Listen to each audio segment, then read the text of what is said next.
Welcome to the tutorial on forming fabrics. This tutorial is suitable for the Level 3 Technical Certificate in Paper Making. Just a little bit of history to start us all off. When paper making was made as we know it today, it was done by the Chinese. The Chinese had a bamboo frame, and on this bamboo frame were very thin slivers of bamboo sewn together with silk to make a sieve. This device was put into a tub of fibres, brought out, shaken. The fibre would deposit on the top of this bamboo sieve and the water would drain through. When paper making came to Europe, we didn't have a plentiful supply of bamboo, and so we changed things slightly. We kept the wooden frame, but Europe had developed the technology for drawing wire through sapphires. And so, rather than using thin slivers of bamboo, we originally made thin slivers of wire.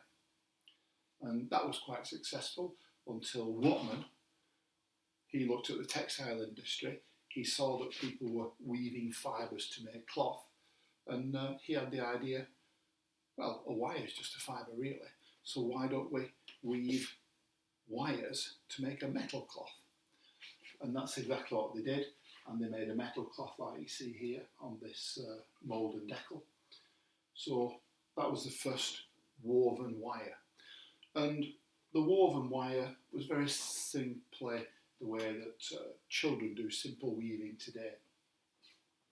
We have warp fibres which go the length of the paper machine, we have weft fibres that go across the paper machine, and the simplest of all patterns was, as you can see, over one, under one, and if we continue this it will be over another, under another, and then opposite way around, under one, over one, under one, over one. So that's a very simple weave, so we call that a plain weave. One of the problems with that is if you have a warp fibre going in that direction and then a weft fibre going in that direction, you see this bit sticking up here. This is called a knuckle. And the problem with the knuckle is it will press into the surface of the paper and it will leave a wire mark. So the wire manufacturers were eager to try and avoid such unwanted markings. And so what they did was they changed the weaving patterns. One weaving pattern, as you see here, is known as a twill. The twill goes over two warp fibres, under two warp fibres, then over two warp fibres, under two warp fibres. By doing that, you're flattening out the surface and you're creating a much smoother surface, less likely to push into the surface of the undersurface of the paper.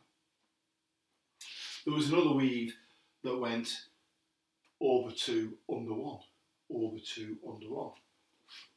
Any ideas what that was called? It was actually called a half twill. Moving on, we had a satin weave, which was over three, under one, over three, under one, and then we moved on to a satin weave, which was over four, under one, over four, two, three, four, then under one, then over four, then under one. So there was a whole variety of weaves, all aimed at making a flatter surface with less marking propensity into the sheet. This was all that we could do with metal wires, and typically the metal wires were phosphor bronze, although later they did develop stainless steel wires as well. But then along came man-made fabrics, things like polyesters, polyamide fibres. And when they started to bring in man-made fibres, they found that they could make these forming fabrics a lot more complicated.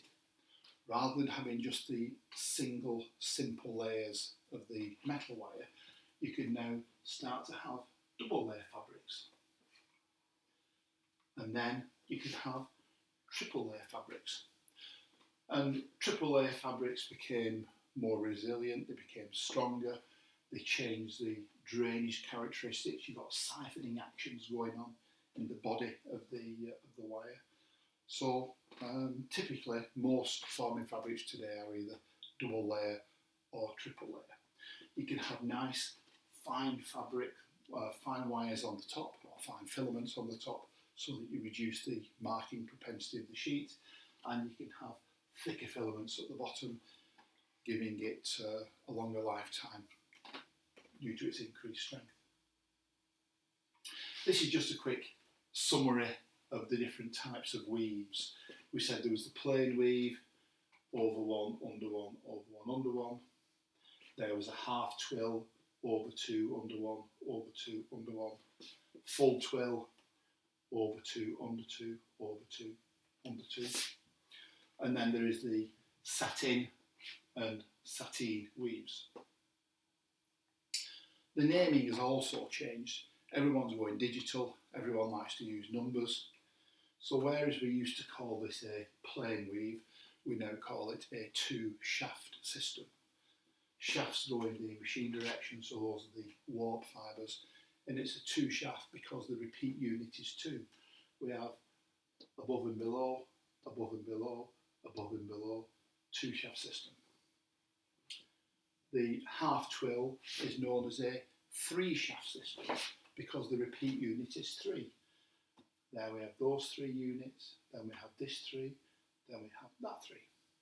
Similarly, a full twill will be known as a four-shaft system. 202 over is the repeat unit, 202 over, 202 over. And here we have a five-shaft system. 4 over, 1 under, 4 over, 1 under, etc. So the naming technology has also changed. So a summary of this tutorial. Phosphor bronze wires were of single layer construction only, as were stainless steel wires. The idea of changing all the weave patterns for these phosphor bronze and stainless steel was to flatten the surface of the wire to reduce marking of the sheet. Modern forming fabrics can now be 1, 2 or 3 layers, made typically from polyester or polyamide material. Plain weaves are 2-shaft, half twill is 3-shaft, full twill is 4-shaft. Thank you for listening to this tutorial. I hope you enjoyed it, and I hope you enjoy our other remaining tutorials.